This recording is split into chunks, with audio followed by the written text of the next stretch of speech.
تمتلك المقاومات دي. فيعني يا ريت احنا نقاوم بس او ندفع في موضوع انشاء المجمع، لان هو هيعود على البلد بشكل كبير جدا. لان انا عندي مطارات، انا عندي مواد، عندي كل المقاومات المطلوبه، كل ده بيحتاج الوقود بانواعه. فانا مفيش اي مبرر ان انا انقل كل المواد البتروليه او اوديها الكويت او اوديها يعني انا يعني الله يكرمك. يا ريت يعني نركز على الموضوع ده. الله يكرمك. لو سمحت. الحاجه الثانيه، احنا عندنا برضه مشكله ان احنا بنهمل المستثمر المصري او المستثمر لازم بقى. احنا عندنا مستثمرين جايين عملت الاول هنا في الصحراء، ولكن مش بياخدوا الفرصه زي اللي جايه من محافظات ثانيه بالنسبه للتعدين وبالنسبه للبترول وبالنسبه للسياحه برضه. فالموضوع ده يا ريت يا سياده اللواء يعني يكون ليه نظره. لا في انا بقول لك اهو بتذاكر اللجنه كلها، انت مش تقول فيه هات وتعالى، ولو ما حصلش حاجه قول حصل يا فندم. حصل الموضوع. انا جبت بتقول الشركه لا بالنسبه للموضوع المالي انا بقول لك حاجه المستثمرين دعوه الاسلام يا بوب وايه؟ الاسلام يا بوب يا اخي رد عليا. لا بوب ليه لا لك ان شاء الله طابور يا فندم، هات طابور وانا خدامك. لا لكن ما نتكلمش. لا هات الطابور وانا خدامك. طب ما انا بقول لسيادتك اهو، هات الطابور وانا خدامك. حاجه ثانيه بالنسبه لامك يا استاذ عبد الله، طبعا علينا نحن كمان على فكره البحر نتكلم عليه وكل نرجع نقول لك افضل ما حتى الان في تاريخ البحر.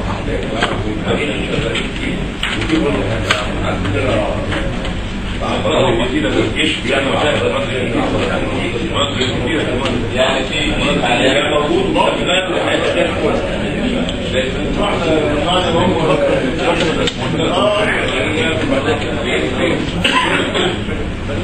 محتاجين نعرف الاماكن. انا عاوز طبعا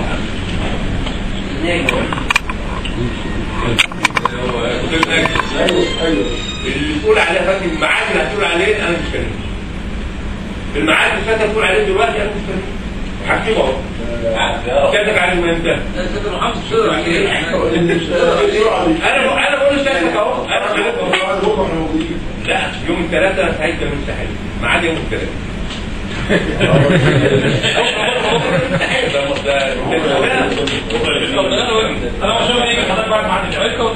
انا تحت امر سيادتك. قول لي دلوقتي بكتبه والله ما تعرفه. عندنا ضغط اللي تقول على الحد جاي هيبقى كام؟ لا ما تقولش حاجه. يوم كام يا فندم الحد جاي؟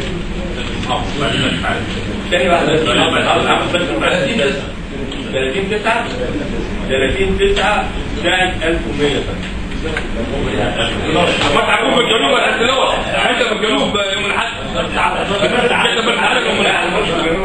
انا قلت انا هروح الجنوب. انا خلصنا راس بال وخلصنا الشبكه والنهارده وكان حاجه هنطلع يعني بعد الاسبوع يعني النهارده الراجل ما اديتش اجازه نعمل الدكتور محمود. الراجل ده بس ينزل اجازته لان انا بتكلم بامان. يعني انا برضه ما بحبش يعني ضغط يعني حاله موقوفه الاجازه. اول ما انا اجيب من اجازته هنقعد اسبوع كامل في الجنوب. بس الراجل ينزل اجازته. أول حاجة نشكر حضراتكم على الدعوة الطيبة اللي احنا سبقونا جمال سليم إلى حماسي. أنا بتهيألي السادة الأعضاء ذكروا بنعاني منه يعني هم ذكروا الحالات في حياتنا السؤال لحضرتك قطاع البترول هل يساعد في البنية التحتية في المحافظة وما شابه ذلك؟ لا. بأمانة المستثمرين اللي هم في السياحة هنا بيرفعوا قطاع المدارس، بيعملوا حاجات جميلة جدا. قطاع البترول مغطى. أنا بقولها بأمانة يعني هم بياخدوا ثروات واحنا طبعا الثروات دي زي ما يعني لازم في جزء. قلنا الموضوع انا ما اعرفش يعني عارف لو في جزء ده مهم جدا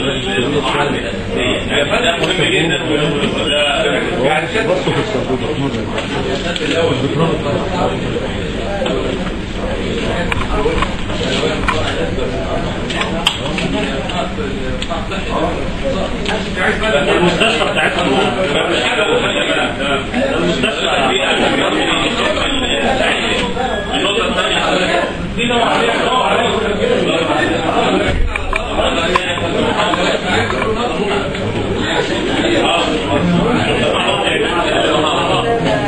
طب انا عشان بس ما نأخرش الناس بعد كده مش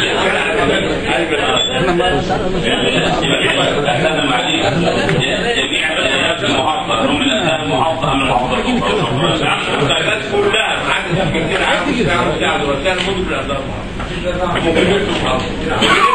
في واحد كتب عضو مجلس الشعب راجل رائع يعني اول ما قدم لي ورقه بدون ذكر اسامي وطبعا كتب الورقه اللي احنا عارفينه كويس جدا قال لي اركان المحافظه درجات تنفيذ الامن كمان كده تنفيذ الامن يقارب السكرتير العام يقارب السكرتير العام المساعد يقارب الساده السته رؤساء مجالس مدن هم سته يقارب السته يقارب جميع المديرين والمديريات انا كان ناقص يقول ايه وده العامل اللي واقف بعيد بتاع الامن الغلبان ده وهو عنده مجلس الشعب بالظبط او يعني اللي هو ان شاء الله هيجي فانا ارجو ان في ادوات يا جدعان انا بشتغل بيها ارجع المحافظه الناس دي ادوات واخد بالك انت وانا لو قلتها دايما يا جدعان الحرامي بس احنا لا وقلتها لان هذا الراجل اهاني يعني اسف قدام السكرتير العام اهاني السكرتير العام قلت له انا اقبل الاتهام ولا اقبل الاهانه يعني انا اقبل الاتهام المحافظ حرامي هاجي عم المحافظ حرامي 1 2 3 4 شاكرين خلاص نودي المحافظ 30 ده لكن الاهانه لا وانا قلت الراجل ده مش هيخش مكتبي لغايه ما يبقى سياده النائب لما يبقى سياده النائب عليه لا ما لازم هنحل الموضوع ده لا مش هحل دلوقتي مش هحل هنحله مع بعض انا مش هحل انا بقول لسيادتك مش هحل انا مش هحله لا لان الموضوع كده انا اقبل اتهام اقبله واتهام محدد الحرام شرك لكن ده اقبل اهانه ومحدش يقول من اول السكرتير العام لغايه الدنيا كلها عايزين نولع فيها النار ده تبقى ده ونعم العقل يعني اتفضل يا فندم بس ضعف واحد بعد لو سمحت يا فندم انا من ابناء البحر الاحمر بس انا عايز اسير مجموعه من النقط بسرعه. اولا برحب بالساده اعضاء اللجنه الموقره وعايز ابدي مجموعه من الملاحظات. اول حاجه يا فندم لابد من المستثمر انه يتعامل مع جهه واحده. النهارده المستثمر بيجي يقعد شهور ويمكن ما بيعملش حاجه وبيمشي. الموضوع الثاني سياده المحافظ قالها في عجاله موضوع القوات المسلحه وموضوع هيئه العمليات بالذات. ارجو الموضوع ده لابد من حسمه وبسرعه. ليه؟